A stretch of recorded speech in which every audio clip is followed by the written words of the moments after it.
Class 9-এর English text বুকের 91 page আমরা খুলে নিয়েছি। 91 পেজে এক্সারসাইজ 8-এ আমাদের যে এক্সারসাইজ 9-এ আমাদের যে রাইটিংটা আছে সেই রাইটিংটা আজকে আমরা কমপ্লিট করব। এখানে দেখো আমাদের এক্সারসাইজ 9-এ আছে যে একটা লেটার রাইটিং করতে হবে, ফর্মাল আমাদের একটা ফর্মাল লেটার, যেটা আমাদেরকে লিখতে হবে একটা হোটেলের ম্যানেজারকে।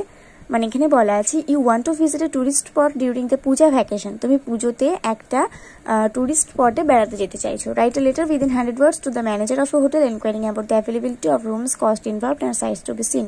মানে কত টাকা দাম পড়বে, কি কি রুমস আছে এবং কি কি জায়গা তুমি দেখতে পারবে, সেই সমস্ত কিছু ইনক্লুড করে তোমাকে একটা লেটার লিখতে হবে হোটেলের ম্যানেজারকে। আর মানে অ্যাকচুয়ালি তোমাকে একটা হোটেল রুম বুক করতে হবে এবং কি ধরনের রুম তুমি চাও সেটা তোমাকে ডিটেলসে বলতে হবে। তো এই রাইটিংটা আমরা খুব সুন্দর করে লিখে নেবো। তো চলো বেশি সময় নষ্ট না করে আমরা রাইটিংটা দেখে নিই। তার আগে চ্যানেলটাকে সাবস্ক্রাইব করে পাশে থাকা বেল আইকন প্রেস করে দিও আর অল বাটনটা অন করে দিও, যাতে আমি ভিডিও আপলোড করার সাথে সাথে তোমাদের কাছে নোটিফিকেশন চলে যায়।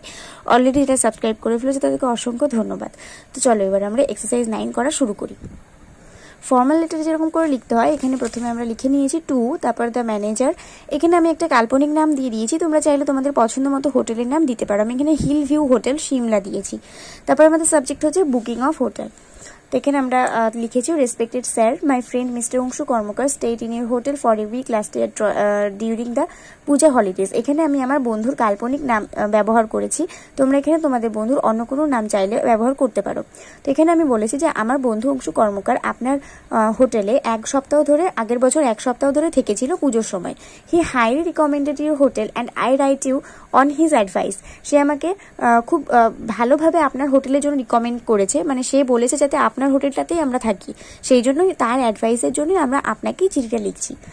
তারপর আমি প্যারা চেঞ্জ করেছি I have a plan to visit Shimla with my family this year from 4th October. এই বছর 4ঠা অক্টোবর থেকে আমার ফ্যামিলিকে নিয়ে আমার সিমলা ঘুরতে যাওয়ার একটা পরিকল্পনা আছে। I need two double bedded AC rooms with attached bathroom for 7 days. আমার 7 দিনের জন্য ডবল বেডের রুম লাগবে, দুটো এসি রুম লাগবে, ডবল বেডের দুটো এসি রুম লাগবে, আর তার সাথে অ্যাটাচড বাথরুম থাকা লাগবে। Would you kindly let me know if such an accommodation is available during this period? আপনি কি আমাকে জানাতে পারবেন যে এই সময় এরকম কোনো সুযোগ সুবিধা অ্যাভেলেবেল আছে কিনা? Also please let me know the charge. এটা চেঞ্জ হবে না, এটা মানে এখানে আমি ভুল করে এন লিখে ফেলেছি, আমার জাস্ট একটু স্পেলিং মিস্টেক হয়ে গেছে, এটা হবে চার্জ। ঠিক আছে, মানে মূল্যটা আর কি, মানে ঘরটার দামটা কত পড়বে। Also please let me know the charge and other terms and conditions. আমাকে এই দামটা এবং আরও যে সমস্ত শর্তাবলী আছে সেইগুলো আমাকে একটু জানিয়ে দেবেন। I also want to know about the tourist spot we can visit. আমি আরও জানতে চাই যে সেই সমস্ত জায়গাগুলো সম্পর্কে, সেই সমস্ত ট্যুরিস্ট স্পটগুলো সম্পর্কে যেগুলো আমরা ভিজিট করতে পারবো।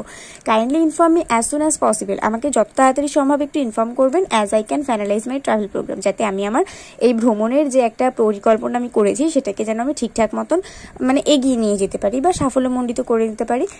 Hope to hear from you. আপনার কাছ থেকে শোনার অপেক্ষায় রইলাম। থ্যাংকিং ইউ, এখানে ধন্যবাদান্ত লিখে ইয়োর্স ফেথফুলি, এখানে তোমার নাম দিতে হবে আর এখানে তোমার অ্যাড্রেস দিতে হবে আর তোমার ডিস্ট্রিক্টের নামটা দিয়ে দিও, মানে তুমি যে শহরে থাকো সেই শহরের নাম আর তোমার ডিস্ট্রিক্টের নাম দিলেই হবে। তো এখানে আমরা বুকিং অফ হোটেলের রাইটিংটা সুন্দরভাবে লিখে নিয়েছি। ভিডিওটাতে একটা করে লাইক করে দিই, বন্ধুদের সঙ্গে অনেক শেয়ার করে দিও, যাতে এত সুন্দর রাইটিংটা সবার কাছে সুন্দরভাবে পৌঁছে যেতে পারে। আর অবশ্যই নেক্সট ভিডিওতে তোমাদের সঙ্গে দেখা হবে। ততক্ষণ পর্যন্ত সবাই ভালো থাকো, সুস্থ থাকো, মন দিয়ে পড়াশোনা করতে থাকো।